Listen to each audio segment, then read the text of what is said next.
to the Voiceover Round Table. I'm Mike Tobin. And I'm Emma O'Neill. Every week, we get together to talk about all things voiceover, with a special focus on community. Bringing you in-depth interviews, roundtable discussions, special performance events, and industry-leading guests. Let's get started. This is the Voiceover Round Table. Here we are. Well, Tonight we have a very special guest.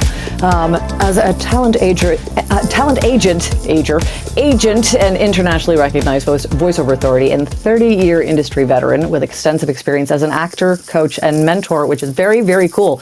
He currently owns and operates the Sheppard Agency, a premier talent agency representing an elite roster of union and non-union voice talent from around the globe, and I am a very, very proud member of that roster. Please welcome to the Voiceover Roundtable, Mr. Erik Sheppard. Hello. Hello, is this thing on? Hello. That's the treatment. That's the treatment, buddy. I pushed the button. Can you hear me? Yay! This thing on. I was just on Facebook and they told me to go to the clubhouse. You made it. From the Facebook. From the Facebook. Oh, man. The Facebook told you. Listen to the Facebook sometimes. Not always, but Erik, never. It's great to have you with us. And Yes, thanks so thank much you. for joining us. Really appreciate you spending time with us and with our lovely audience. One of the things that we're going to kind of dive right in, because one of the things that Em and I have discovered doing this show, an expression that comes up often for us is, you don't know what you don't know, which is okay, right? You don't know what you don't know. And the thing is that when it comes to representation, whether that's finding or submitting to or signing with an agent, there's a lot of stuff that voice actors are not aware of. And that goes for new and even experienced veteran talent too. Yeah, There's totally. Just stuff that they don't know. yeah. And tonight, hopefully, we'll help the audience learn a few things, and we'll take some of their questions.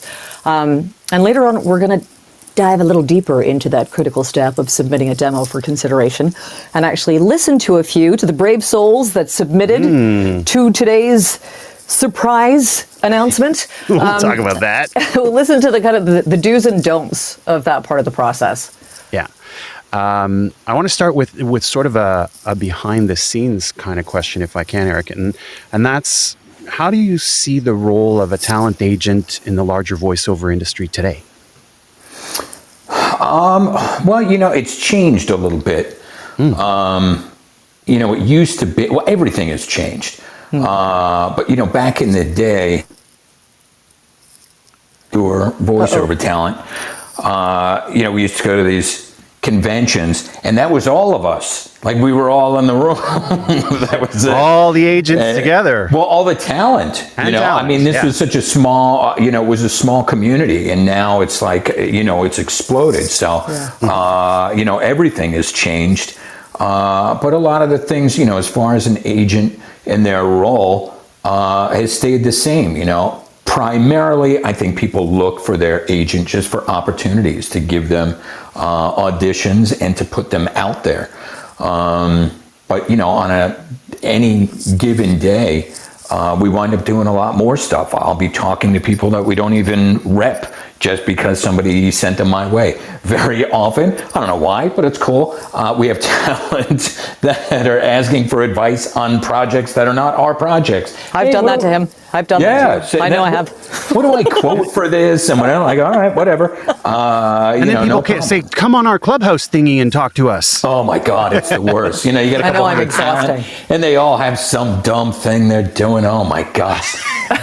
No, I'll tell you what, most of the time now, I used to say, no, but I mean, come on, Emma asked you to do something. I'm down. No, you're such a pushover. I love it. He's got such a tough exterior. So, we do a lot of things. Again, primarily, I think some folks really want their hand held and they're looking for, advice on everything. Other talent are just, they send us their rough demo and say, hey, what are your thoughts on this? We get that probably a few times, a day. Yeah. Give me your thoughts on this thing, or what do you think of that? Or, can I call for a few minutes? Or, sometimes I'm spending a lot of time just BSing with talent, hey, I got questions about being union or this or that or whatever, or I got a big gig, or, I'm thinking about some new branding or, whatever it is. But otherwise, the meat and potatoes is, we're getting talent out there. For every audition that you see, there's much more going on in the background where, clients are saying, hey, we just need demos, or we're looking for this type of person, what type of, who would you recommend, or we need this language or accent, or, whatever it is. So, but, primarily we're trying to get you work. It's actually just, before I move on to the next question that we have, it just harkens back to, I think it was like this last session or the session before, that people were asking about if you haven't heard from, actually it was in a podcast that I was being in. They were asking me if, if you don't hear from your agent in a while, what do you do? Do you just leave the roster? And I was like, they're people, you reach out to them and you talk to them. People are scared as hell of me. It's insane. It's crazy. And it's nuts. There's people that I'd had for years, and then for whatever reason they were like, oh God, I had a call, and they're like, I'm so sorry, and I didn't mean to bother you, and I know you're very busy, and it's just, dude, this is, we're on the same footing here. I don't work if you don't work, and vice versa, Yeah. So I understand. It's nice that people respect and they understand, hey, look, I'm not the only one, and these people are busy, but if your agent's not getting back to you when you're reaching out to them, and you've reached out to them a few times, hey, listen, I need help on this or whatever, then there's a bit of a problem. Yeah. But certainly don't, hesitate. It's not like, oh, well, there's some, big scary, business person. Yeah, well, sometimes we are big scary business people, but we're your big scary business person. That's why you have us, so you can, focus on acting. Exactly.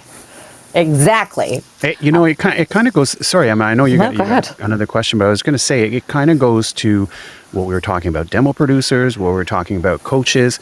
The same thing goes for agents: is that it's a relationship, Exactly. and there's a dynamic that needs to happen.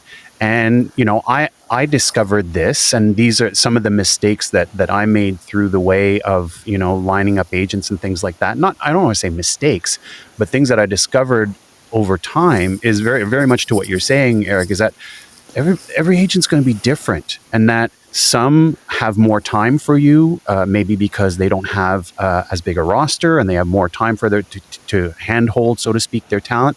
And others, it's strictly an email communication. They're there for you when you need them, but it's more of a hands-off kind of, I'm going to put the opportunities in front of you and do the auditions and we're good. So well, look, I'm not calling just to say hi. Yeah. That's nice. What do you mean? Well, yeah, that's, you don't call anybody under 30 now anyway. They think you're sick in the head. What are you doing? Calling, you freak. Is there something wrong? Oh my God. Is somebody dead? Yes, exactly. Yeah. So, but I've been trying to make more phone calls lately, probably to the chagrin of some of my younger folks. But it's nice, to chat, but it's, it's never for nothing. It's because, we got something, or oftentimes, there's a thing and then it's complex because they want to read up front and there's a callback, but there was a change in the thing or whatever. And I'm like, I don't have time for a 20-minute email to write this whole thing. I'll just call them. Yeah. And that, it's nice to actually, talk to people. But if people feel like they don't, oh, we don't have much of a relationship or whatever, look, man, I'm not going to call just to be like, hey, what's up? Because that's not how it's not how it works. Reach out. If you want to call and say what's up, then we'll chat. But otherwise, you know how it is. Totally do. Getting back to the questions at hand. So put your agent hat back on. Are there significant trends that you're seeing these days? One, both on your side of the experience and with voice buyers as well as with the talent. Lower rates. Oh God, I know. Oh my God. That's the biggest trend. It's lower rates, and there's a lot more. I don't know if there's a lot more. Yeah, there is. Where it's, I think talent would be shocked at how often we're lied to. Like that on an average day at work, when I go to work, I'm lied to quite often during the day, and I expect it almost now.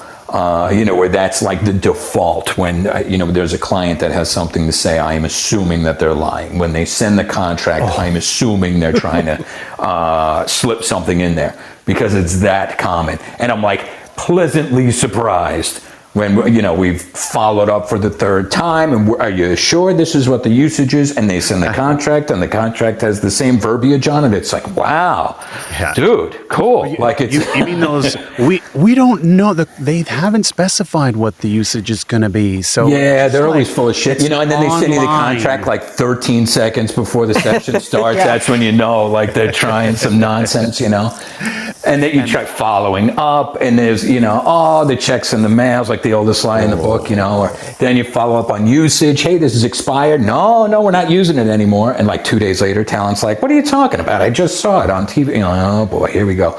Yeah.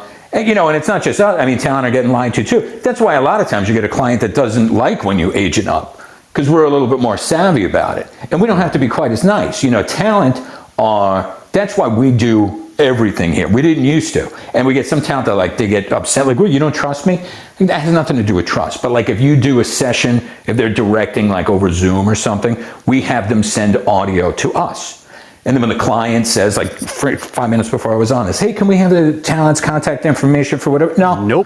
Nope. You talk to us. And it's not because we don't trust talent or we think talent's going to be like, hey, let's screw this guy out of his percentage or whatever. No. It's because most of the time we don't trust the client. Yeah. And we don't trust the talent to put their foot down because you're a people pleaser as a talent. They say, hey, can we get this? Sure. Can you give me an ABC? No problem. Can you be a little bit more purple? Whatever. Yep, sure, no problem. And then they go, hey, listen, we got this some nonsense on the, Oh no. For a second. There's you back. All right.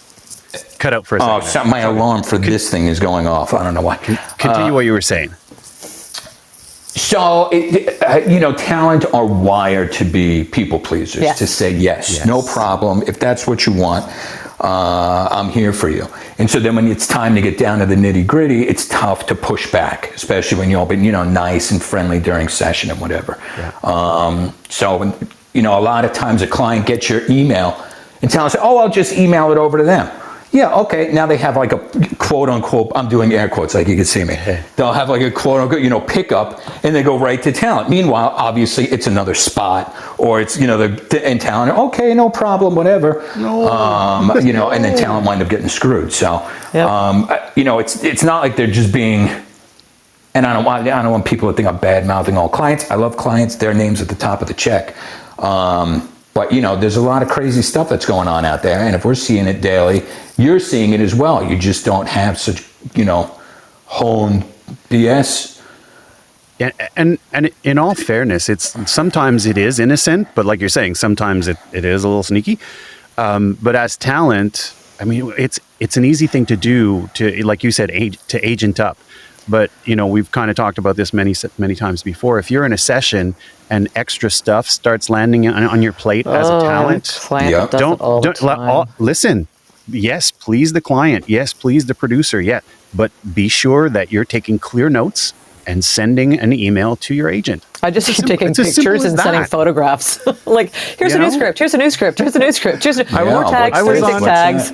I was on a joint session with another talent from one of the agencies, and all of a sudden we're looking at this together, and I'm seeing oh, dude, you've got 13 tags to do that weren't in the plans. So I'm sending an email to the agent and said, by the way, I had to do 2 tags, but buddy guy had to do 13 extras. They're like, ooh, interesting. We'll have a chat with the client. Right. So they're in your corner, you know? Yeah, I mean, it's, we know the score and we're able to push back a little bit more. But on the flip side, there's been a million times where I've told talent, don't agent up on this. It'll be some little thing. It's a few $100. I'm like, you're going to spook the client and it's not worth it. If you got a question, I'll answer your question and you do it. You know what I mean? It's just not worth it to get somebody else involved or whatever. Not that we're turning down work or we don't want talent to bring stuff in. We love when talent brings stuff in. But sometimes it's just not worth it. You know what I mean? To potentially spook the client. But if it's getting to the point where telling her like, look, I don't know, they're asking for this and then that, and I don't know what the hell they're talking about and whatever, then yeah, you got, hey, listen, talk to my agent, and then that's it. Then go, whatever, make some tea. I think then you don't have to worry about it, For me, a good rule of thumb is as soon as I see any kind of broadcast, that's a really good indicator to go and reach out to your agent. If things get too complex, like you were just saying, if they get very complex, or if the dollar value starts to get high, but that's a good time to loop them in, because you may go, oh, this is just $2,000, $2,000. Oh, I don't know, should I just do it myself? And then you hand it over to your agent, and next thing you know, it's $5,000. Well, that's what happens a lot too. And talent, they get spooked. Oh, girl, I'm going to bring on my agent, and now I got to pay them. But half the time, your agent's going to get you more money in the first place. So you're going to wind up in plus they're going to follow up on the payments, plus they're going to follow up on usage, plus they're going to, whatever. Like we have with our talent, if they bring it in, we don't take anything from them. If we get an agency percentage from the client, we'll take that. So it's literally no money out of their pocket at all. Nice. To bring it in. Nice. Erik, you alluded to this a little bit in one of your earlier responses, but I know from your work in the industry, you're a major advocate for fair rates, for honest business practices, and transparency in the industry. Now we've got this constant talk every day, inflation. In most areas of our daily lives, everything is costing us more. But then we go and juxtapose it against these voiceover rates that we're being told constantly are going down. So where do things stand? Like, how do we rectify, like not rectify this, but how do we frame this for ourselves in 2023? Like, is there hope? No.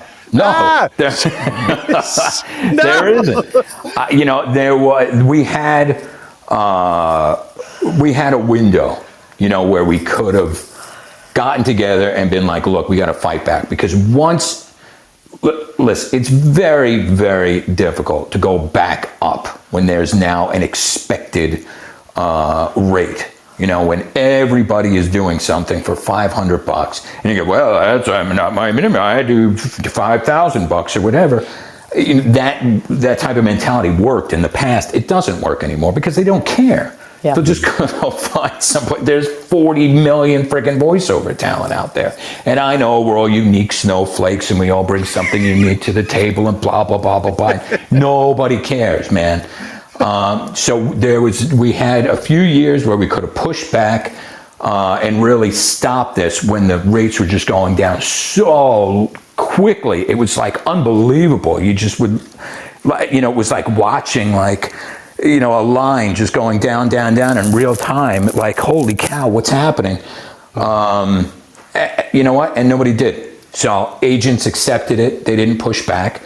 And talent accepted it and they didn't push back. Yep. They said, all right, that's what we'll take. So then once they say, okay, that's what we'll take, then that's the new rate. That's it. And clients said, well, this is great. Well, how about even lower? Will you do it for this? Yeah, I guess I'll do it for that. Okay, great. Now that's the new rate. And that's the new rate that folks that are coming in are expecting. And if you don't want to take it, well, there's 5 billion other people that are going to take it. So, does that mean that you have to accept lower rates for everything? No. Does it mean, well, somebody else is going to take it, so I should definitely take it? No, not always. But we've definitely lost a lot of the bargaining power that we had a couple years ago because voice talent are the most masochistic individuals that have ever walked the earth. And they just take a lot of stuff, man, and I don't know why it is, but they do. Again, I think it's, you're an actor. You're used to, yeah, sure, okay, I'll do, 5 more takes, no problem. And they just took too much, and too many agents took too much, and nobody wanted to fight back, and that was that. And hey, look, I get it, man. I fought back like crazy, and I lost a lot of clients. That's what happened. They stopped coming. They said, all right, fine. Well, just so you know, there's like 5 other agents that'll take it. All right, let them take it. And they said, okay, bye. And that was that. So that's what happened with talent a lot too. They said, well, I don't know what to do because, I don't want to lose the client. If you lose a job, it's not the end of the world. We all lose multiple jobs a day, Yeah. We've auditioned for stuff and it didn't work out. Or, me as an agent, we gave it our best, we gave our best talent, and they went with somebody else from elsewhere, and okay, no problem. That's how, it works. But if you lose a client, now, that's not good. So even on the jobs that you lose, you want to, make sure that you have a happy client, that they're going to come back next time. And I think that's what happened. There was just a fear. Nobody wanted to make anybody too upset. And now we've created a new rate card, and it's going to be tough to get back anywhere near what it used to be. And go ahead. Sorry. Just with that, it's that I'm also noticing, I don't know if it's just me, that clients are being a little bit more aggressive with their rates as well. It's like I'm getting a copy paste from an agent. This client wants to book you. You did it for this rate 7 years ago. They want to know if you'll do it for the same rate, and if she won't, just let us know because we'll find another talent. And I'm like, oh, well, dang. Yeah, a little stabby. Wow, a little stab. Or it's like, or will she do 17 radio spots with TV National with internet in perpetuity, and the radio spots on TV will probably be 2 years, but it'll probably be 6 months. But we're not sure, but we won't change the verbiage, but we'll only give you this much money. But it's a big paycheck up front. Are you not grateful? Right. I'm like, but you're paying for one spot, but you want 17. Yeah. Well, that was one of the most horrific things that happened to us. Everything went non-union. We had some places that everybody knows and everybody loves, and they were the devil. Where they were doing union and they were doing non-union, and they told clients, well, you could go union and then you got to pay the residuals and P&H and blah blah blah, or we go non-union and we'll put in this little thing called all lifts, edits, and versions. And talent had no idea what that meant because it was on page 7 of the contract in subsection H. And so they would say, okay, well, there's all versions. And then so they would have a session. They'd pay you less than what you're supposed to get paid for the one commercial. And then they would do, again, I'm doing quotes like you could see me. Yeah. Then they would do, 5 or 6 alts, they would call them, and then they would put it all together. And then they make 20 friggin' spots and pay you for one. Yep. And now they have a whole campaign for the price of what they shouldn't, for less than one, because they didn't even give you a great rate in the first place. And then that became the norm, all lifts, edits, and cuts. And then agents just took it like idiots. Talents took it. And then when we started saying, hey, listen, we don't do this all lifts, edits, cuts. Well, everybody else does. We'll go to everybody else. Okay, bye. Wait, no, hold up, wait. So seriously, if you push back, they bounce. Not always. They'll kind of, you get these little things where you kind of know that they want to play ball. Like if they're like, well, a client really loves you. They'd love to use you again. Okay, you have a little bit more leverage. It's not always screw you. If you're getting to the point where you're negotiating, then you know that they like you. You know what I mean? They might have heard 14,000, but if you're going to push back too much, are they going to go with somebody else? Who knows? So I have a question based from my talent point of view. I am a talent represented by an agent. I get an audition from my agent that says all lifts, cuts, but included.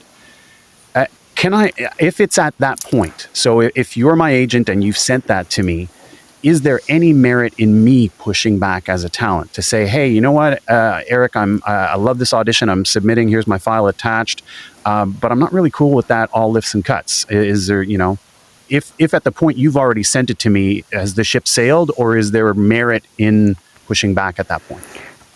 Sometimes you want to strangle those talent. Like we've gone back and forth with a client like 5,000 times, and then we send it and they're like, well, I auditioned, I submitted, but I'm not available Thursday. It says must be available Thursday, but right. That's when they're recording, or, okay, well, I like, but, I'm not doing 3 characters. I only do, or it's, yeah, I like it, but I'm not doing, but not at that rate.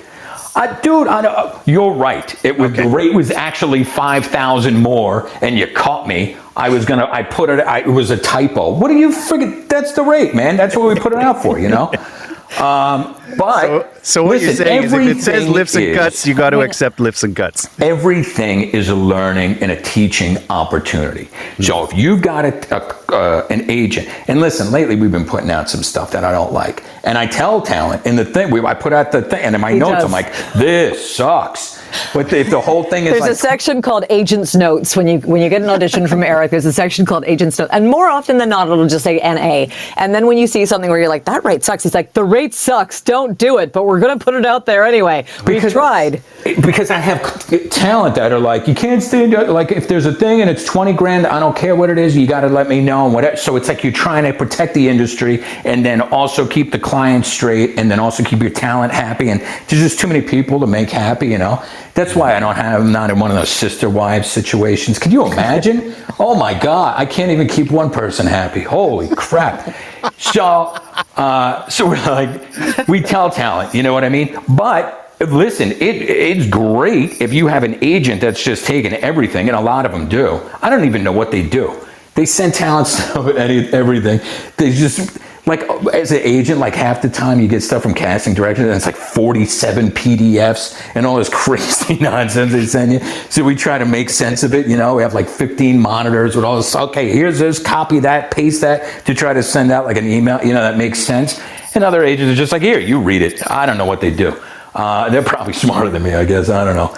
But if you get back to them and you go, I'm passing due to rate, or I'm passing because of the versions or whatever, you know, if enough talent get back to them and tell them that, maybe next time they push back. They do their job, you know? Yeah. I like. I like hearing that because it speaks to that, you know, like you said earlier, if we don't work, you don't work. So there has to be. Yeah, they know talent won't do it. And we use that a lot of times with clients too. And they go, well, what do you think? And I have like between 50 and like for 500 and 1,000. Well, there's talent that are going to read it for 500 and there's more talent that are going to read it for 1,000.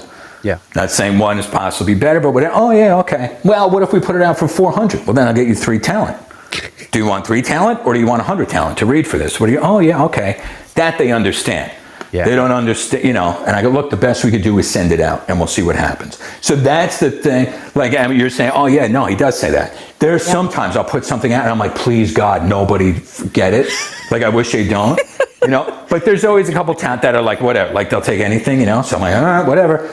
And we'll send it to the client and they go, oh, that's it. Yeah. We would have had like, you know, you want male, female, old, young, for black, white, like you want everybody. We would have had a buttload for you, but these specs suck. So you have these 3 to choose from. You know, there you go. And then, oh, really? Okay. And then next time, not out of the kindness of their heart, not because, you know, they feel, well, I want to make sure it's a good Christmas for voiceover talent Cratchit. They don't give a shit. They're thinking, gee, I don't want to have 3 talent to choose from to give my client. You know, I'd rather have 300. So, pony up, you know, again, it's a learning experience. So even if you're not going to get anything from pushing back because you're passing, you know, perhaps the next one is going to be better because you said no the first time. Yeah. Well, I think it's time to open it up. What do you think? Oh boy. Everybody left already. No, they didn't.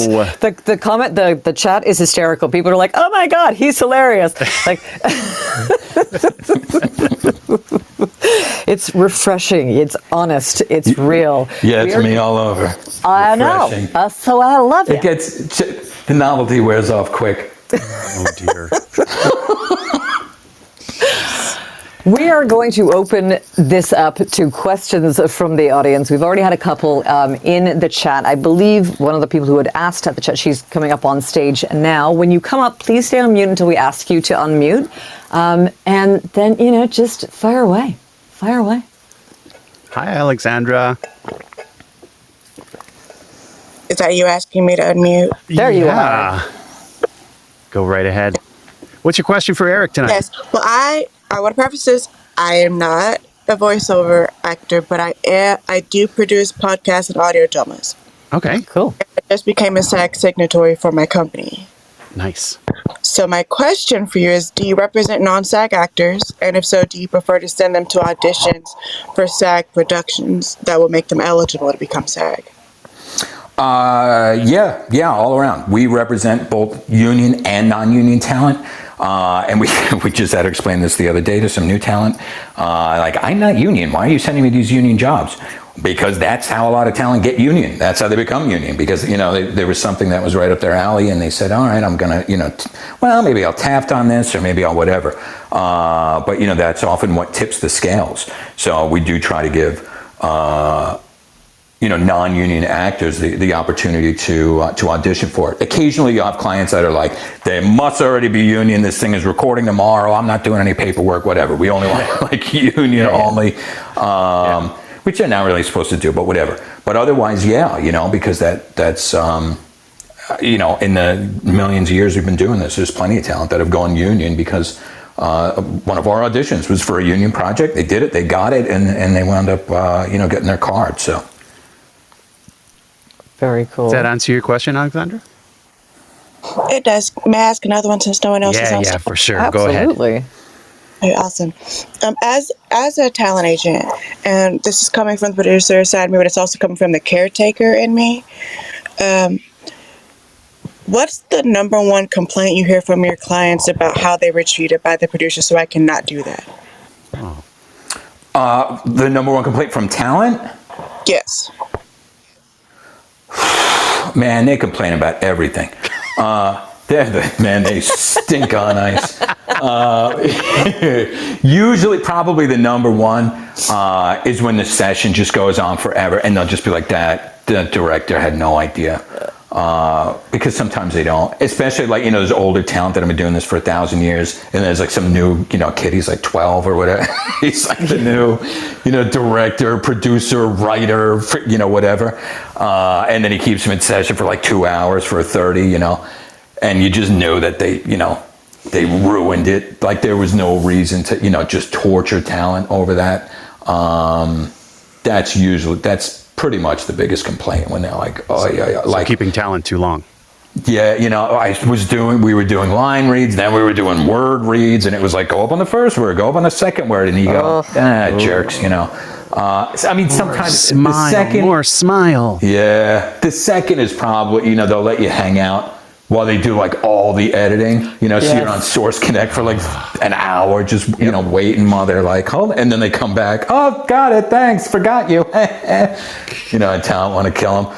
But that's not usually so bad because talent, at least you're used to it. They're like, all right, I'll answer my emails or whatever. It's not like you're working. But when you're getting worked to death, that's when I hear it. And so we always tell talent, even if it's just a Source Connect session and where you would think, that's it, it's done, we're out. We always tell them, make sure you check in with us and let us know. Tell us, how did it go? Because if it's, again, if I know it's a 30 and it's been like over an hour, we check in sometimes, we even text, are you still in session? They're like, oh yes, help, get me out. Then, like ping the client, yo, what's up? Oh, sorry, we were editing and maybe forgetting, then we had some beers and yeah. Eric, what's your take on the kind of like the middle ground of that, where maybe a producer or director might say, Mike, rather than keep you on Source Connect just waiting for us, we're gonna put together the comps to play for the client. You log off and we'll send you a text. I hate that because then it's like we got to make another session. Yeah. Which is always a thing, and because this one's in this time zone and the other one, and then talent are like, I don't know, they said they'll get back to me. My kid's recital is at 5, it's 3 now, and we're like, I don't know when they're going to get back to. Are they going to get back? So we got to reach out to them. It's just logistically, it's a pain in the ass. Hard out is your friend, talent. Hard. Yeah, exactly. Yeah, I have a 4. I'm sorry. It's the best I could do. And then, all right, I'll let them. I'll give you another 10 minutes, and then you're the hero. But yeah, if they want 3 hours for 30, there's a problem. And sometimes it's talent's fault. Like for sure, you know what I mean? Like talent are just not getting it. Or again, with like older talent, sometimes they get like defiant. They're like, I've done 8,000 car commercials, kid. Don't you tell me what the way to do. I know the right way to read it or whatever, And it's like, dude, fuck. Again, their name is at the top of the check. That's my mantra. Like when you're ready to kill them, look, that's they're the boss, man. The client is always right. It's their spot, and you're a talking monkey. So shut up and say the words like that. Like, don't complain. But sometimes it's just bad. They just don't gel. Like the client will be like, I don't know, I couldn't get what I wanted out of talent. And I'm like, that's not true, because I know this talent. I've worked with this talent for 15 years and they're amazing. I know 500 clients that are like, damn, one take wonder, blah, whatever. There was something that was missing here. You know what I mean? Like something just didn't gel between the two of you. And so, it's tough. I mean, we forget sometimes, but it is still an art form, and there is that dance between director and actor. Yeah. Alexandra, I hope that answered your questions. Yes. Thanks for being with us. Sure. Like I said, I've been going to a lot of the voiceover rooms just to make sure that this is a new lane for me as a producer. Yeah. So, and I know we're all doing everything remotely, but I still want to make sure they're taken care of to the best of my ability.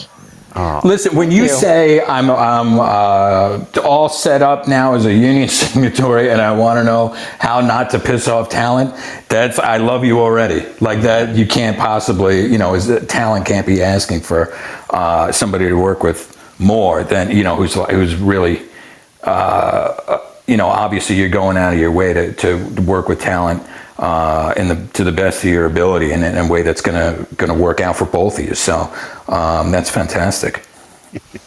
Wish there was more like you. Yes, please, Alexandra. Thank you for that focus that you're putting on making it better for all of us. I think from your side of the equation. Thanks very much. We're going to have Celestia come up for the question first. She had asked in the chat and she was up first. But before she asks you a question, I'm reading the chat and it's Charlie Toro. I never knew Erik was so damn funny. Then again, I never talked to him either. Maybe I should start. Dave Dickinson, you're a talking monkey, so shut up. There it is. I mean, with all due respect. Present company excluded. So let's go to Celestia. How you doing? You are going to click the microphone in the lower right corner of your screen, and that should unmute you. There you are. Is this unmuted? That's you. We can hear you. Oh. Hello. Hi. Hello. Hey. I was just curious. I started my voiceover business a little under a year ago, last June, and I have one audiobook and a couple of nonprofit animated shows, but other than that, I'm stuck in audition purgatory, and I haven't really been able to book anything through my current agency, whom I love them, and I know they're trying their hardest, and I'm definitely staying with them, but I just haven't been able to book anything. So I'm kind of wondering, I've also sent my bio out to other agencies, and I'm just not having any luck. Do you have any tips on what I can do to improve my chances with agencies? Yeah, wait 10 years. I mean, you're sending stuff out to agencies and you say, I've been in this business for a year and I've done some nonprofit stuff. That's not what they're looking for. That, at this point, that you have an agent, that's awesome. That's great. There's a lot of agents that are not working with, with folks that are brand new. I don't personally. I know there's a lot of agents, they like to stock the pond, or they find somebody new and they say, and I'm going to, bring them up right and they'll be my talent. And I don't have time for that stuff, man. I have clients that I've been kissing their ass for decades now, and some of them have very, specific expectations. And some of them come to the Sheppard Agency because they know we don't screw around, and we're not going to send them talent that screw around. And new talent don't know things because they just don't know them, because they just got here. It's not their fault. But if I have a client that's got a big project and their client is a huge pain in the ass. They're super hands-on and whatever. And then we set up a whole thing and we throw talent in there and they're green, again, through no fault of their own. And then the client says, hey, give me an ABC. And they go, what? That's not great. Now they're going to come back and they're going to be unhappy with me because half of my job for them is to vet talent and to make sure that they're working with professionals. So somebody who's been doing this for a year, they're not a professional yet. Well, there's plenty of people who've been doing this for 20 years and they're not professional either. But, they're paying the bills because, they're still doing it 20 years later. So none of this is your fault. But again, if somebody comes, there's a lot of questions that we ask from talent, and there's things that we need that are not all agencies need. There's agents in LA and they don't care what kind of microphone you have because they're planning on bringing you in. I work with talent all over the world, so I have to make sure they have a broadcast quality studio. That's super important. But if they say they've been working for a year, that's going to be a problem. If they say they're part-time, that's going to be a problem. If they say, well, I don't really have any credits, that's going to be a problem. And if there's a combination of a few of those, and they're using an NT1A or a USB microphone, and their website starts with voices.com/, there's no way. They're not somebody that we're going to work with. So it doesn't mean you can't keep trying, but when you're new, that's not really what agents are looking for. They're looking for people who paid their dues and they're earners. Okay, thank you. Thank you. And Celestia, coaching. Yes. Coaching with reputable Training. coaches. There's so many people out there that are like, I'm a coach. No, you're not.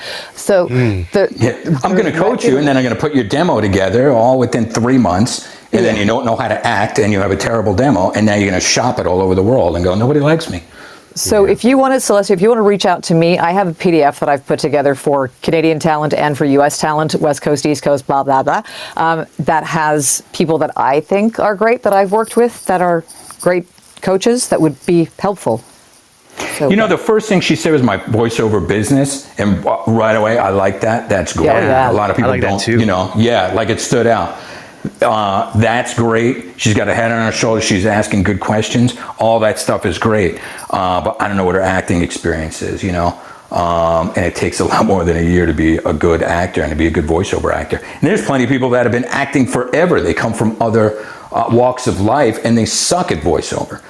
because it's a different form of acting, totally. Yeah, like theater people, they're the worst, man. Like, Apologies to all of our theater people in the house. I just found my degree. Don't apologize to them. Everything is like you could hear the jazz hands. Like, quit it. You're used to playing to the back of the room. It's hard to turn that off. Radio. You know how many zillions of radio people trying to go from radio to voiceover, and they figure, well, I use my voice all the time. I've read 1,000 commercials for free, that they made me read and whatever. But if for 20 years, every time somebody puts a microphone in front of your face, you go, hey, tell me that, and you do this pukey radio nonsense all over it. Like, that's worse than being just somebody that came in off the street, because now you have to unlearn all that stuff that you thought was going to help you in the first place. So, it's not always great to be an actor and coming into voiceover. I mean, even film actors, how many times have we seen stuff, they put in that big name actor because, that looks better on a billboard for their animated whatever. And you're like, wow, they sucked. Yeah, man. Like, this isn't for everybody. It's just tough. It's its own art form. Yep, totally. It totally is. Thank you for asking. That was the brutal and honest truth, Celestia. But as Emma said, reach out to Emma.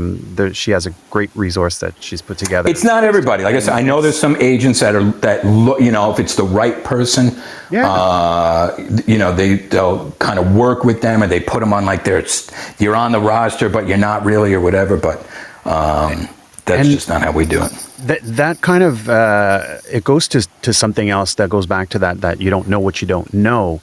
And you discover over time, and this can go to your question also as well, Celestia, is that there are agents that are at kind of different levels, right? There are like regional or local agents. There are national agents that are national. There are elite national agencies, and there are different tiers, and they have different requirements, and they have a different level of talent and different levels of experience. So it's up to us to kind of fumble our way through that and figure out who's doing what. And so, to blindly fire demos into every agency that you Google, you do yourself a disservice. Dear sir or madam, Yes. I have looked at your agency, and I believe I would be a great asset because I talk. No, you didn't look at anything. You don't even know my name. Oh, boy. But yeah, so thank you for your question, Celestia. Thank you. And Stephen, how are you? Doing really well. Thank you Hey, so Steven. very much. Yeah, hi. Thank you very much for having me on. I love your advocacy, Eric, and I've seen you on a couple of other programs, and I just love what you do. What my question is, I've been studying voiceover for several years, and I've done a couple of jobs, but I'm just starting to get my business systems put together. I've got my demo, and I've got my booth at home. That's a broadcast quality booth. I actually Chuck Durang recorded my demo using my equipment, and I emailed it to him, and he put it together. So that's what he's doing now. I'm getting everything together. And my main question to you is, in getting started in marketing myself, I've been doing some marketing, but once I am in the process of getting clients, I don't want to fall into that trap of what you've been talking about, and that is, accepting rates that might be too low or lowering, doing harm to the entire industry, and getting a contract that actually is a proper contract. So is there a way that I can study up on that and figure out whether I'm getting the right rates? I know that there's the SAG rate guide and there's the GBAA rate guide and so forth. Other than just sort of throwing it up against the wall and learning by taking some lumps, is that basically how I'm going to be doing it? The two that you mentioned are really the best resources, I mean, if it's a union job, they can't pay you less than scale. So, and a lot of times they're not going to pay you more than scale. So, as long as you know everything is on the up and up, which isn't always, but you're going to be getting paid fairly, or at least be getting paid scale. Scale's not always fair. I'm looking at you, low budget digital waiver. But for the most part, you're going to get scale, and it's going to be fair, and you don't have to worry about following up with them because they send a check if they use it again or whatever. But for non-union, you don't want to be married to a rate card. And this is a bit of an art form as well, as trying to, figure out a rate, because everything is a little bit different. And you don't want to quote too high for a client, and you certainly don't want to quote too low. And sometimes you want to let them kind of talk first because, so if you're really married, some talent put a rate card on their website and you're like, don't do that, man. No, don't. Because it's like, there's really no way to win, because it's either too high and the client is like, nope, or it's too low and now you've screwed yourself. Because they were willing. So you got to do the dance a little bit and go back and forth a little bit, and realize that, everything is different. Sometimes there's bulk. Sometimes this is a client that's come back 100 billion times. Sometimes it's, I have a minimum, but you know what? It's more of like a pickup. I have to reread because there are script changes, and then there's no usage on this because it's only a session, if that makes sense. There's always these extenuating circumstances. So don't be married to a rate card, but on non-union stuff, the GBAA guide is like, that should definitely be a bookmark, check that out, kind of check in there. And at least, you'll at least know that you're in the right ballpark, or that your client is in the right ballpark if you have no idea. Mm-hmm. All right. Well, thank you very much. I appreciate it. Thanks, Stephen. Stephen. For Stephen and everyone, a great opening question. If you are dealing direct with your voice buyer, the best opening question is, what's your budget? What's your budget? Yeah. Because you may be pleasantly surprised. Somebody may say, oh, we need to do this corporate explainer video. It's going to be shown at a conference, and maybe we'll put it on our website for a year. And in your mind, you're thinking, oh, maybe that's $400 or $500 or something like that. And what's your budget? Well, we were thinking about $1,500. All of a sudden. Yes, that. All of a sudden, That's you say, exactly what I was thinking. Sounds great to me. Yeah. That will do. Thank you. Thank you, sir. When would you like the file delivered? In what form? Would you like candy? Yes. Folks, if you've joined us partway through this evening's show, this is the Voiceover Round Table here on Clubhouse every Tuesday evening at 7:30 p.m. Eastern, 4:30 Pacific. Talking about all things voiceover with a special focus on our community and bringing you roundtable discussions, special events, and industry-leading guests. Tonight, no exception. Our special guest is agency owner and head agent at the Sheppard Agency, Mr. Erik Sheppard. Thank you for being with us again. We have a couple of questions that I want to get from the chat before we move on to our next stage guest, Kurt Hilton. Kurt, we kind of answered this because I was talking about our podcast. He says, "Hi, Erik. How often do you like to keep up with your VO talent roster? Meaning, do you have calls with talent that may not be getting any inquiries or leads?" But we kind of hit on that with, agents or people. Yes, no, maybe? We're just like you, only richer. I'm changing jobs. That's it. Believe me, don't do it. That's it. Don't do it. Oh, man. There's a question from Ben Parkin as well, which is a great question. So do you think the biggest issue with voice talent is that they're focused on being talent and not on it being a voice business? Oh, I like that. Yeah, I mean, that's definitely a problem, Look, acting is number one. It's acting. That is absolutely number one. But, I mean, yikes. I was talking before, there's clients that get spooked if you agent up. And then there are clients, usually the ones that have been around the block plenty of times. And everyone's going to come after me with pitchforks and whatever, but shut up. A lot of times, listen, these are actors. You're not always dealing with like the brightest people, And I'm coming from being an actor, being a voice actor. I'm still a voice actor. My wife is a voice actor. We put kids in front. I have multiple voiceover tattoos. I love voiceover. I love voiceover people. But holy man, like there's plenty of voiceover people that you just cannot tell you when they're available one day. You're like, oh, for the love of God. On Wednesday, when are you available to do a session? On Thursday. This Wednesday? Holy, yes, this Wednesday. Eastern, whatever. Just any time zone you want. Well, I have a dentist appointment in the afternoon. That doesn't help me. At what time can you do a session on, and I swear to, at 10 minutes later, this is a true story times a million. I'm like, really? This can't possibly be this difficult. Plenty of talent where they're like super bright folks. I've known them for years and whatever. And then they'll just email me out of the blue. Did you ever pay me for that blah, blah, blah, whatever? Like 2 years ago, man. It was like $8,000. You didn't put that in a spreadsheet or something? Oh, I don't know. All right, cool. Thanks. Wow, really? You didn't track any of that? Most talent, I think, don't even track their usage or their conflicts or any of that. There's just a lot of ways that talent are. A lot of moving parts. Some of them are, and you could be, I'm a left brain whatever, that's fine. Like, that's totally fine. Like, you're an actor, you're a creative person, that's fine. If you're like flaky or whatever. But if you have your act together too, man, life is going to be a lot easier for you and the people that you work with, your clients, your, whatever.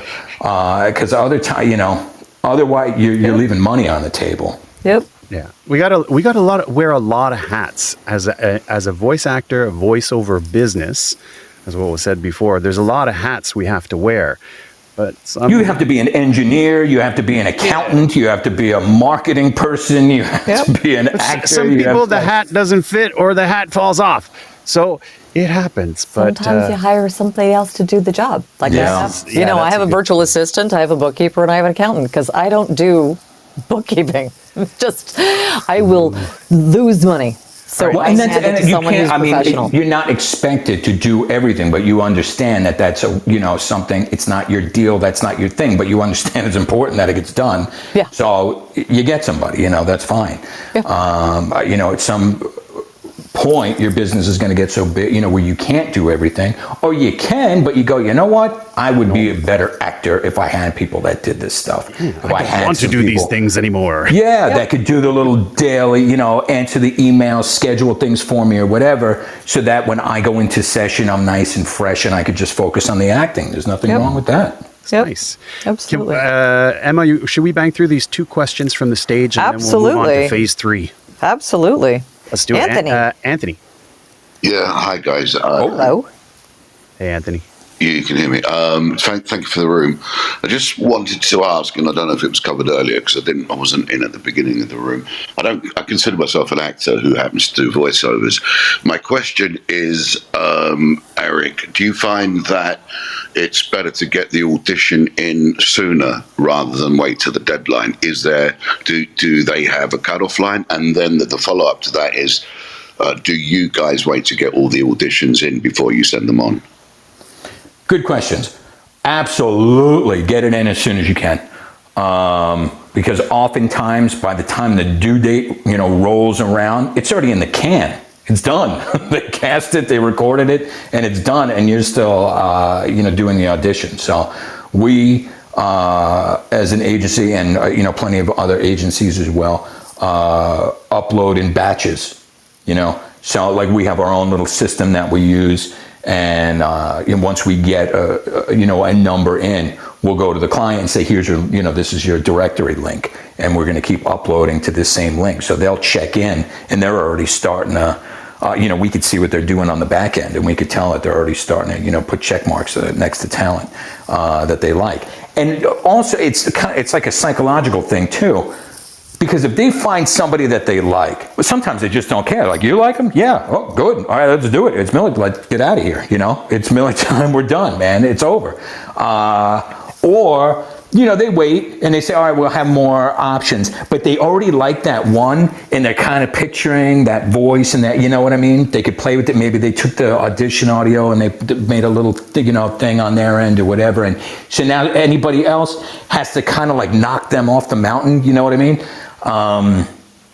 So just sooner is better. So we always put it in, but we get the dreaded, and there's more and more and more of these lately, and I friggin' hate them, man. They go, send us we want, and it's the same deal, like they want everybody, male, female, 22 dead,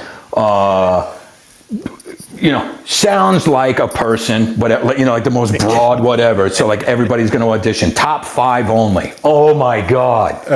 Send us your top 5. So now we can't do it until the deadline, because we can't send them 80 talent, because then they're like, oh, thanks for following direction. So we have to wait till everybody's in and then call them, which is like, it's so, I don't know, man, what they like. Like they never choose somebody who's completely on spec, so you can't really go by, the direction. And then there's folks we like, but we know, who knows if they're, so I'm sure at some point we're deleting somebody that they would have gone crazy, they would have loved them, on their end. But it's so subjective that, you have no idea. But it's because they go to us and then they go to 3 other agencies, and then they put it on a pay-to-play for half the rate, and they have like a billboard in Santa Monica with the first spec, like it's crazy. They put it out everywhere.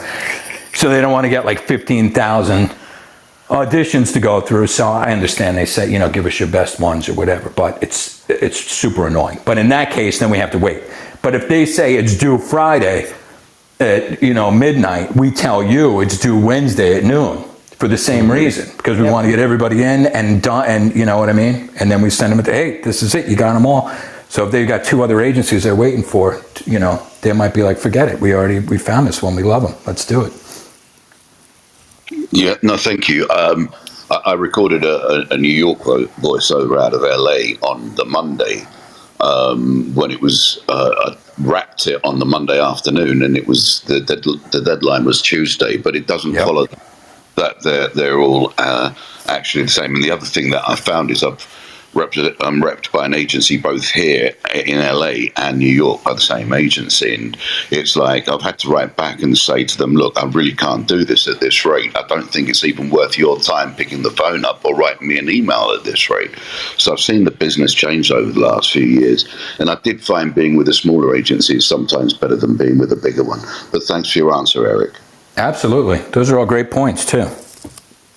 Thanks, Anthony. Thanks for being with us. What a voice on that guy. Yeah. Right. And Aiden, after Aiden, we're going to do the demo review. So Aiden's going to come up. Hey. Oh, hey. Nice to virtually hear you, Erik, meet you. And thanks, Emma and Mike, for having me. So my question is about creatives in different fields, but also voice actors. So for me, I'm working on getting into the production side of the video game space, casting, things like that. And, that's a goal for me, and I want to be working in that, but I never want to leave voiceover. So if I were an actor reaching out to you years down the road, and I was working in both industries, would that still be something you would consider? Do you appreciate that with your talent, or do you want them to just be sticking to one thing?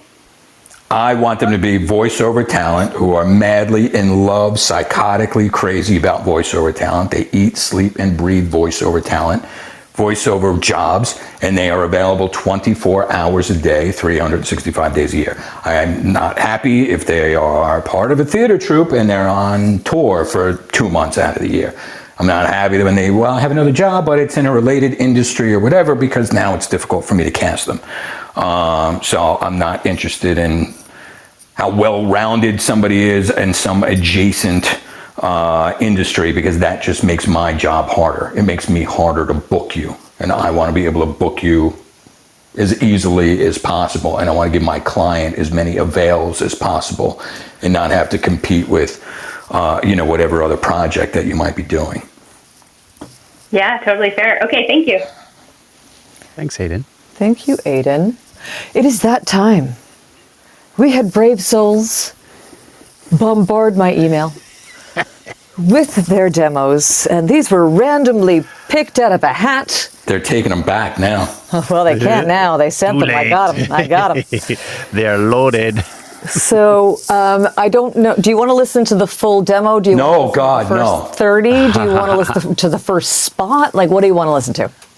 I don't know. I'll tell you when to stop. Listen, nobody, I've been telling the same joke for 30 years, but you could end your demo with casting directors eat puppies, and it will make no difference to your career whatsoever, because nobody is listening all the way to the end of your demo. Talent go crazy worrying about spot 6. Nobody cares, man. You got to kill them right up front. I can guarantee, Emma, I've never heard the last spot on any demo of yours.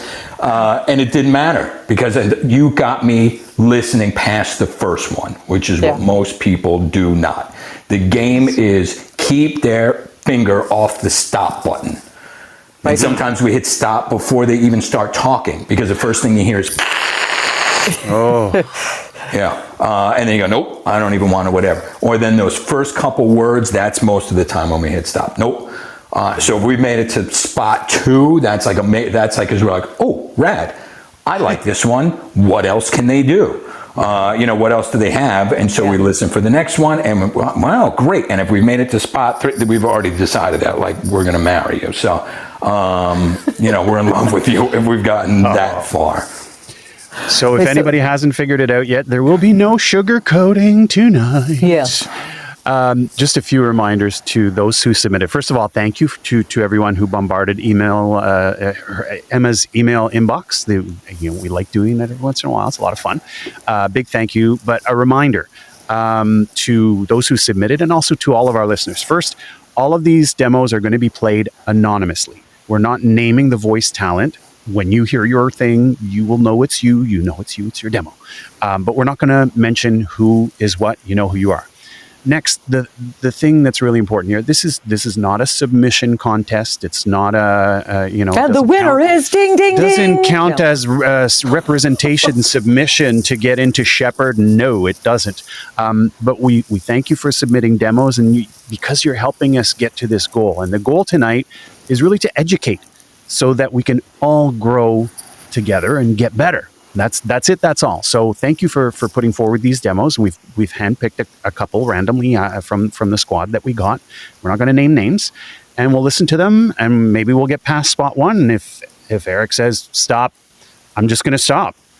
And I'm going to have to stop you at some point, because we're not going to listen to Well, of course, we're not going to listen to full demos. Keep in mind, please, also that I am way past hour 13 of voiceover work today. Yeah. So the ears are a little tired, and I'm a little grumpier than I was on hour 7. And that makes a big difference, you know. We used to, I hate taking a new talent. It's like, I can't stand it. It's so scary because you like, they seem all nice and cool. And then then you're like, oh, you're crazy. Great. We just spent like 7 days putting you up on the website and whatever, you know. It's such a scary like relationship to get into. So it's a drag, but then you can't just keep, you know, like giving your clients the same voices. So I used to just put it off like forever, you know, for like years, and then there'd be like 20,000, you know, demos to listen to.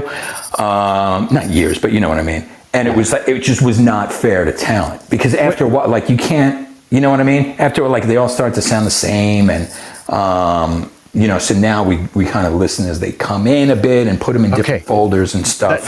That's what I was going to ask before we listen to the first one, because I was looking at the website and looking talent. If you want to know how to submit to an agency, read their guidelines to the letter, do exactly what they say. And on yours, it said something to the effect of, you know, you may not hear from us for a while, and don't worry about it, because sometimes we don't do this stuff very often. We've gotten back to talent literally years later. Yeah. And they're like, oh my God, really? Because we didn't need them at the time, but we held on to them because we were like, maybe at some point we're going to expand that roster, or we're going to have more clients that need that kind of thing or whatever. Yeah, I know. They're like, I'm sorry, she passed away last March. But, and you know what, out of it, millions of times that we've done that because it just wasn't the right time for that talent, or we weren't picking up at the moment or whatever. There was only one dude, and he went ape, man, was so was like, and it was like, I don't know, 9 months later or something that we got back to him. And we said, yeah, all right, you know what? Maybe we need this kind of thing. I don't remember what the holdup was. And he was so pissed off. He's like, this is absolutely unprofessional, and I'm a big actor, and I don't sit around and wait for you to get paid. If this is the type of blah, blah, whatever. And I was like, whoa, thank you, sir, for letting us know up front that you're a jerk off, because you just saved me like a lot of work. 7 days of getting you on the website. Yeah, man, like that was awesome. But it was usually, you know, actors understand. Like I said, it's just not, you know, you know, we're just like, look, we don't really need whatever it is, X at the moment. But then at some point you go, you know what, I do, like for some reason, everybody wants friggin' Italian lately. And I'm like, we probably turned down 20 Italian talent because they said, well, it was not really what, you know, people asking for. And now all of a sudden everybody wants it. So we're like scrambling to find them. So it's, you know, if we have like a folder, Italian submissions went in here. They might have gone in there a long time ago, but now is the time when we need them. So you get it, you know. Cool. Let's listen to some demos. Okay. So whenever you're sick and tired, whenever you're done, just tell me, all right, it's good, stop it. And we'll go from there. So this is demo number 1 coming right up. Let's do a brand new day. Let's step away from the bland and let the color fly. Let's get to the Home Depot. Let's match this without using too much of this. Let's crack open a can and get to it. When it comes to working out, you need more. More personal trainers, more machines, more bang for your buck. Goals, more than a gym. Ever skied the Alps? Surfed the Pacific? American Express membership rewards give you free travel to almost anywhere.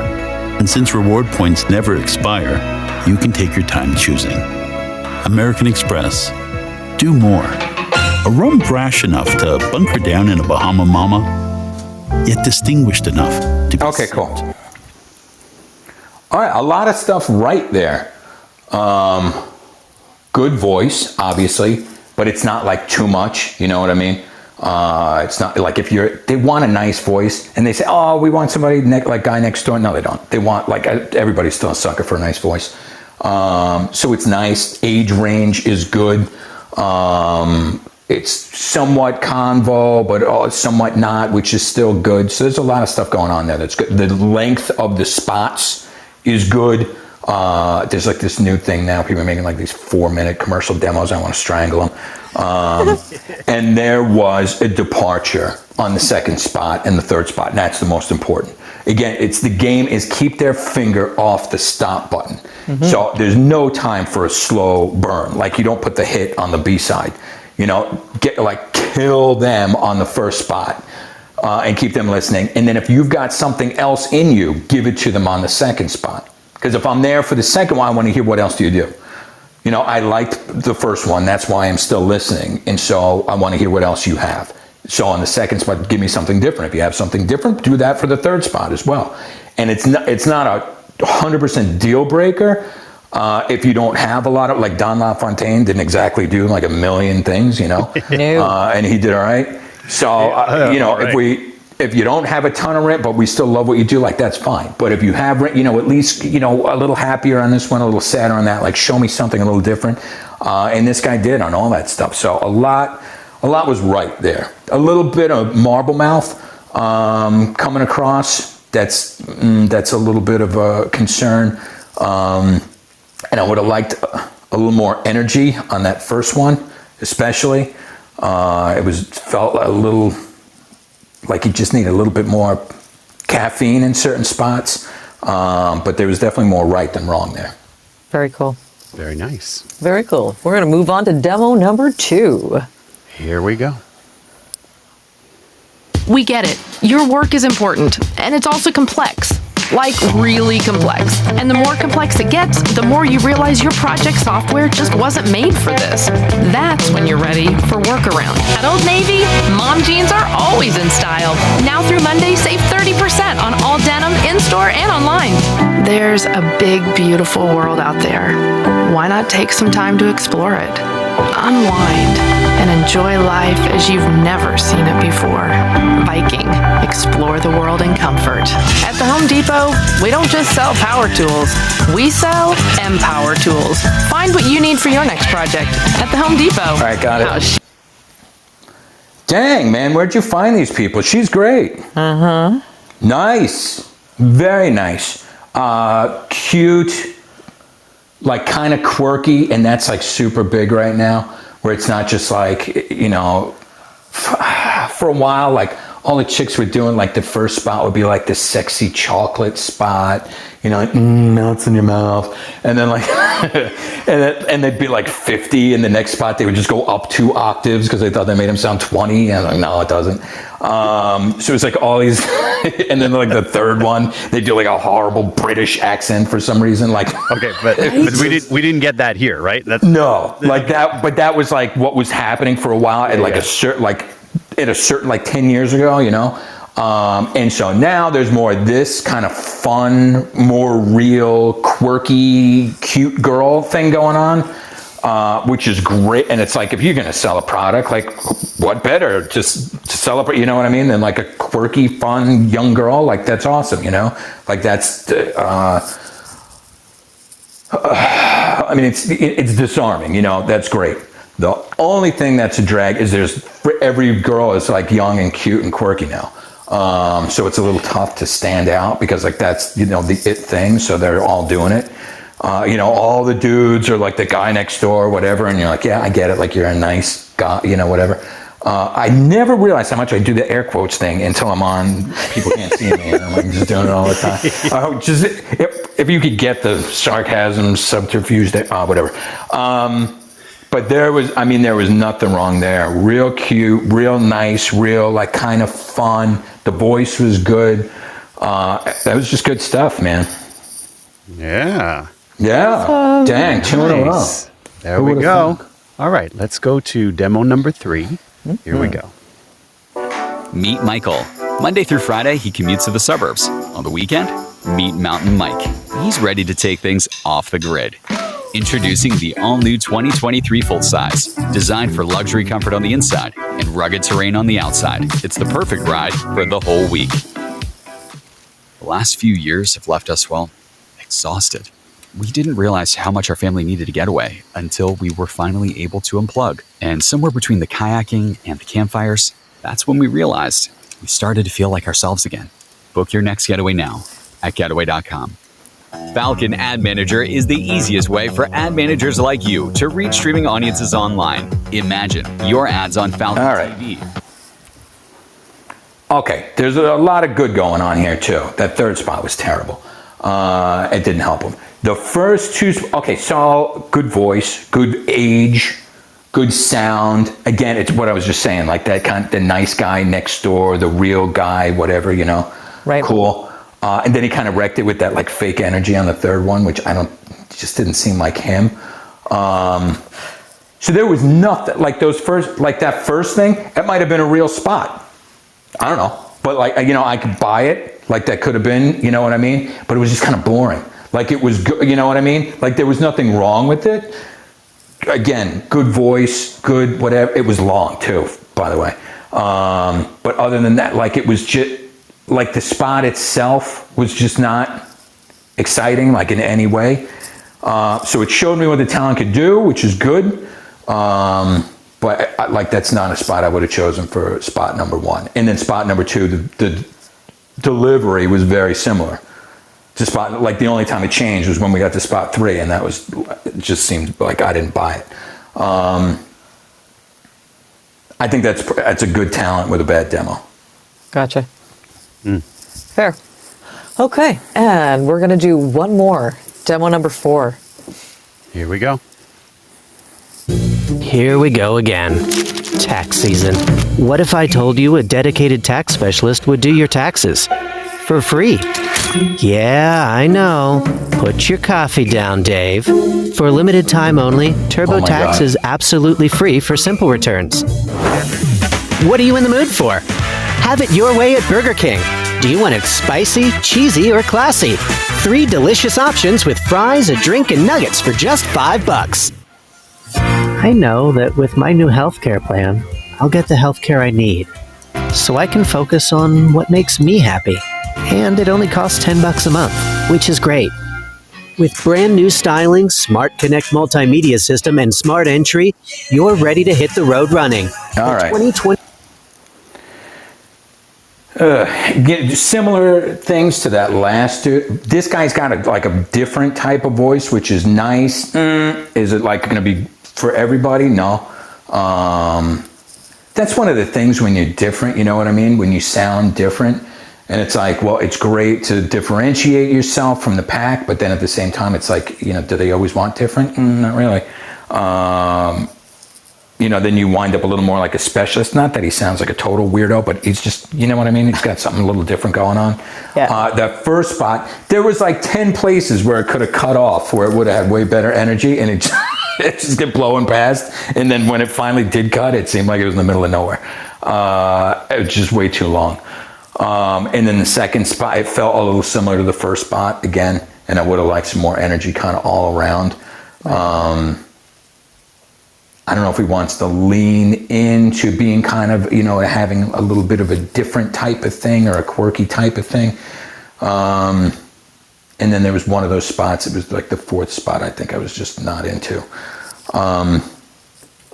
I don't know, there's one or two people out there that are making demos and they got these long spots on them, and it makes me nuts, man.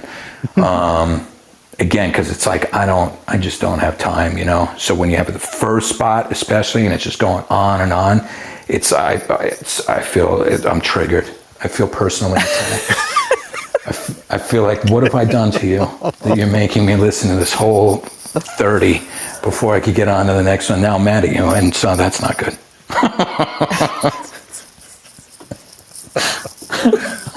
Okay. Do the spot. Get to the next one. They want to hear what else you have. What's we the got sweet it spot? already. What, 10 seconds? 13? Yeah. Where do you on a tap commercial?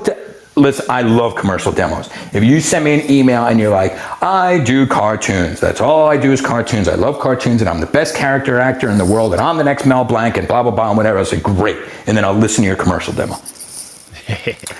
Commercial demos let me know who you are, because most of the time nowadays, at least, I'm real, you know? So I get a much better idea of who you are before you start, you know, getting all video gamey on me. So that, I mean, that's always, you know, the go-to. And it's like, I got to find out who you are quick, man, you know? And again, if I like spot one, I'm going to get to spot two. And if I have to sit there and wait for spot two forever, and then spot two sounds like spot one, it's like, you jerk. So what we're saying is it has to be different. There has to be a change at spot number 2, and It doesn't. make it happen There's a soon reason enough. that people have been making commercial demos the same way for like a million years, because people who are listening to commercial demos, meaning who are you making them for? Clients, agents, manager, whatever. Like there's things that we want. We want to be able to quickly find out what you're about. We want to hear a demonstration of what it is, that you can do. So the perfect commercial demo, 60 seconds, 6 spots, 10 seconds a pop. Oh, love it. Awesome. Okay. Like that's, the sweet spot. If you want to deviate a little bit, okay, that's not the end of the world. But if you're going to deviate to here's my 3-minute commercial demo, I'm going to immediately assume you're an idiot. Everyone's gone back. They're all listening to their demos right now to make sure that their first spot is less than 12 seconds. It's like, oh God.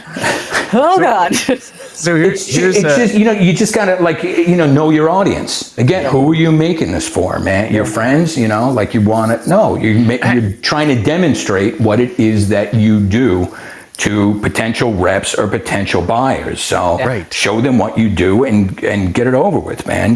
Make them wow them. Let me hear it all without it's not like, well, let me get the popcorn and this is going to be great. Everybody gather around, turn it up. Like it's like, you know what I mean? We're not looking to snuggle up with a blanket and listen to your demo, man. Just get it over with, Just do it. Yeah. And talent should know, having done a few myself, and I know Emma's in the same position, is that your goal might be different. When you cut one demo, your goal might be to land your first agent.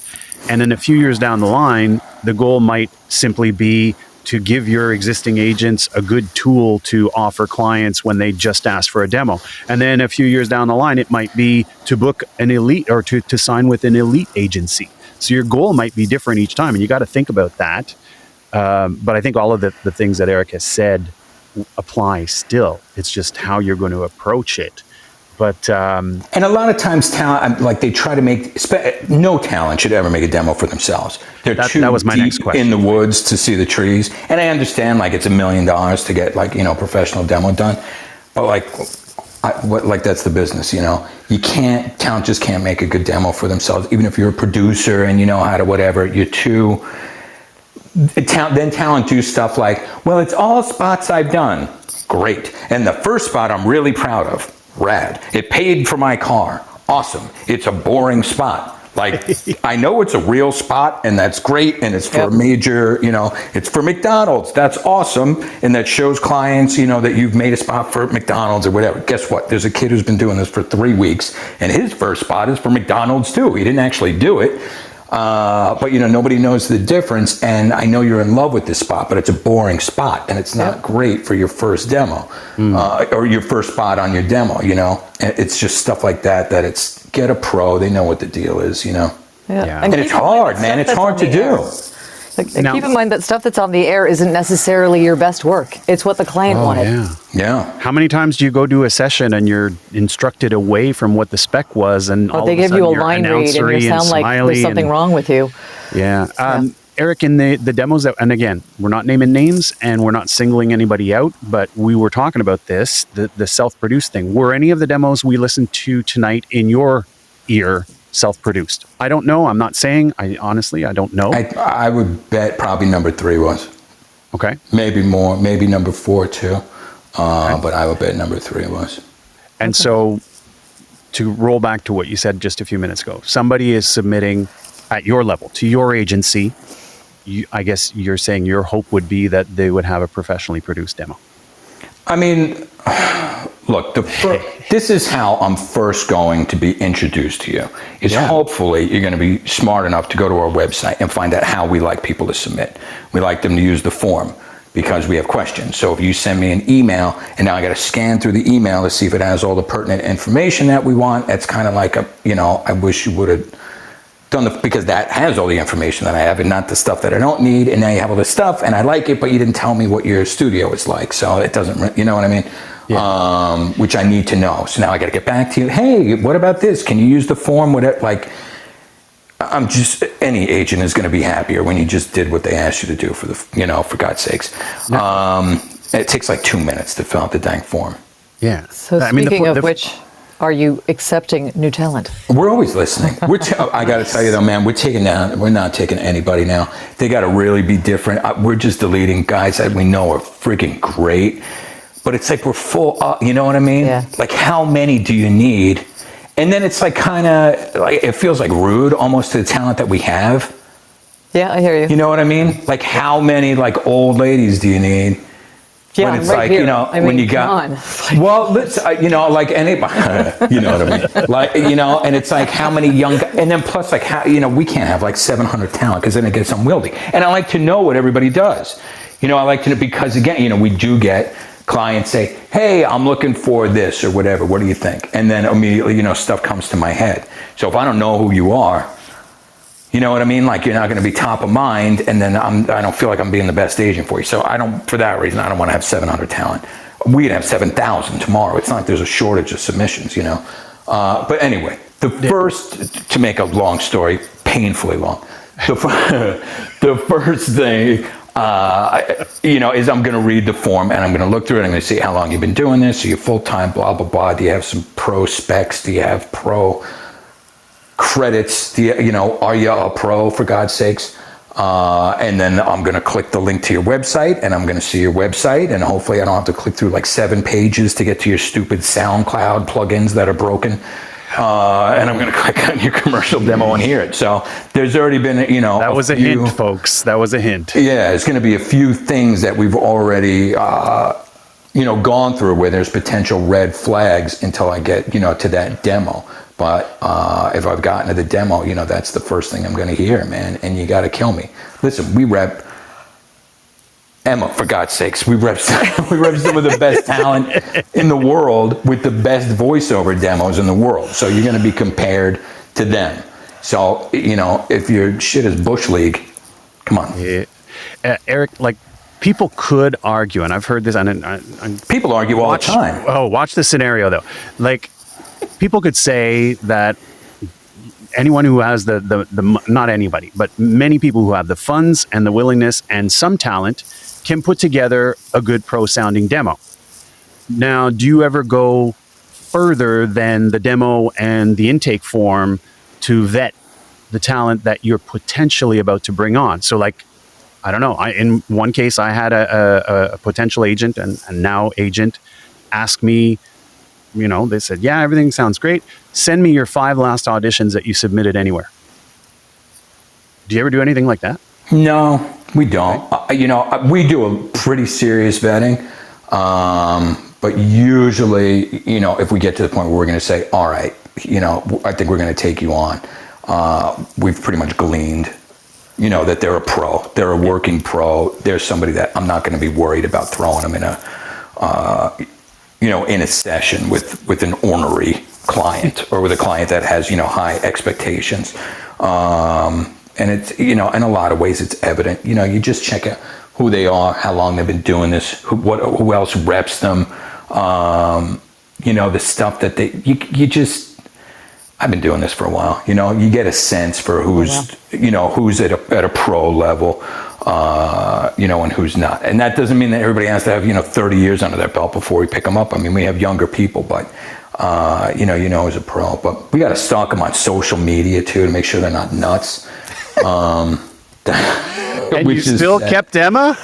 Well, it's, Come on. I don't post it all on social media. He opened the door for that one. I don't post it all on social. I mean, I've found people before where I'm like, oh, they sounded good, and they were like maybes, and like my wife was like way more into like social media than me. She's like, oh my God, are you kidding? No way. They're involved. You know, there's some crazy scandal or whatever. You know, we can't be like, we just got some new person on the client, and they're like, you know, and the next day they're like, the Jews. They start freaking out. They're like, no, gee. Yeah, you never know, man. People are weird. So even just in the emails, you can get like an idea of, are they a little off?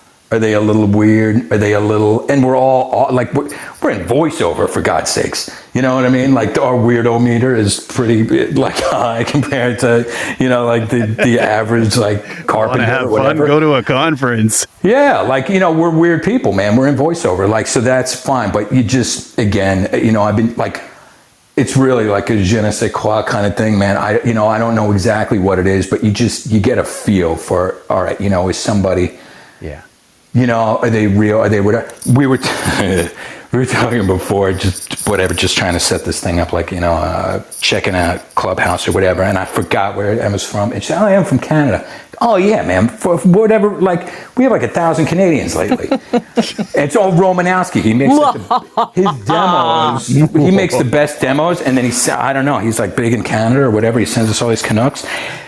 But the reason that I want to take so many of them on is because a lot of times they're nice. You know what I mean? Like, they're just you make them polite up there, and cool. We do. And that goes along because, if you talk to them a little bit, you email back and forth a little bit, you go, oh, I would like to be in a working relationship with this person.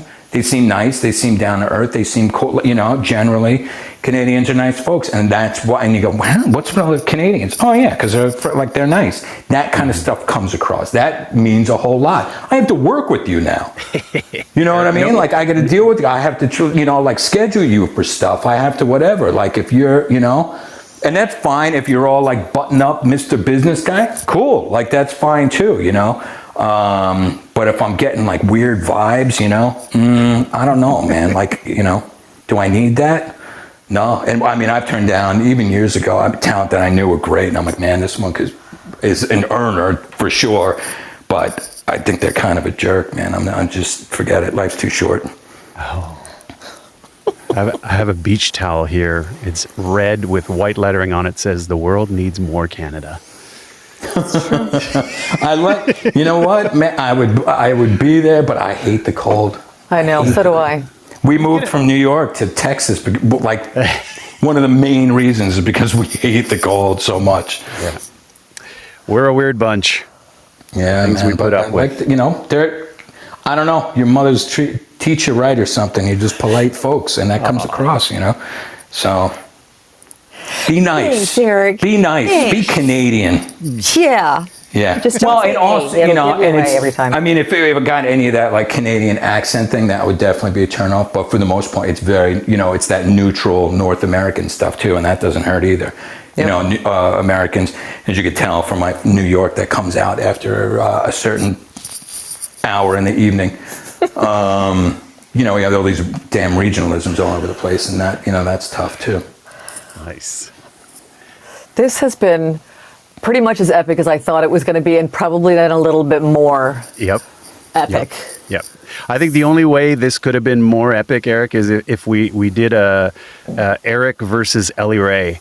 That battle royale. That would be the show. She's nuts, man. I love her. Isn't she great? Oh, yeah, force of nature. I just did with that VO Survivor thing. I've done it for the past couple of years. Yeah. And it's like her and Deb, Yep. She is just, I'd be like, what is she going to wear today? Oh my, what are you wearing? Yeah. Oh, she's nuts, man. She just got her hair did for VO Atlanta. They talked her out of purple. She has like tangerine and pink. She's a unicorn in human form. See, you got to have the fun ones. You know what I used to do, like way back in the day? This is how long I've been doing this. I would never go to like any of these things, and like I would just always wear a suit and tie. That was my thing, and it was for years and years. I always wore a suit and tie. So if I would go to conferences and stuff, I would have to bring, I'd bring all my suits and all that stuff with me and whatever. And oh my God, I grew out of that. I'm like, who am I going to impress? I don't care anymore.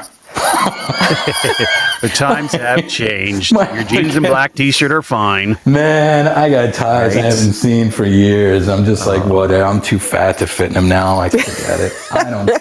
I don't dress up anymore, man. I don't care. I got like a sweatshirt on.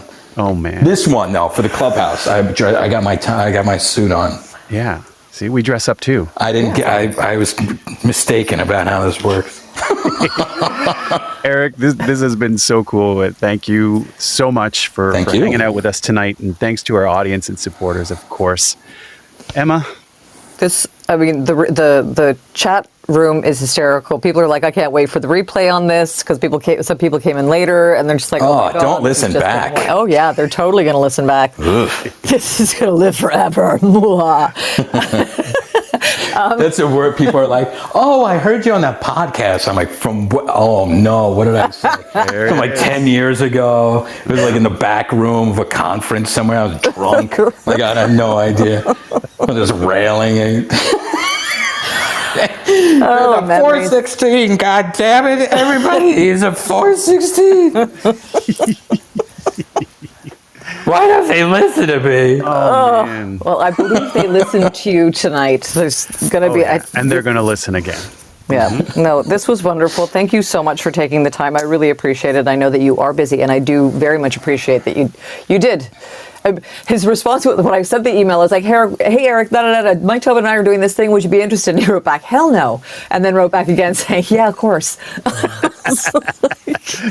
Which Eric did we get? Yes, and yes. So again, thank you. We so appreciate your time. We so appreciate your advice and your expertise, and just keeping it real, because it's cathartic. Every once in a while, I have to get the poison out. I have to just download all this stuff onto you people, and then now I could sleep tonight.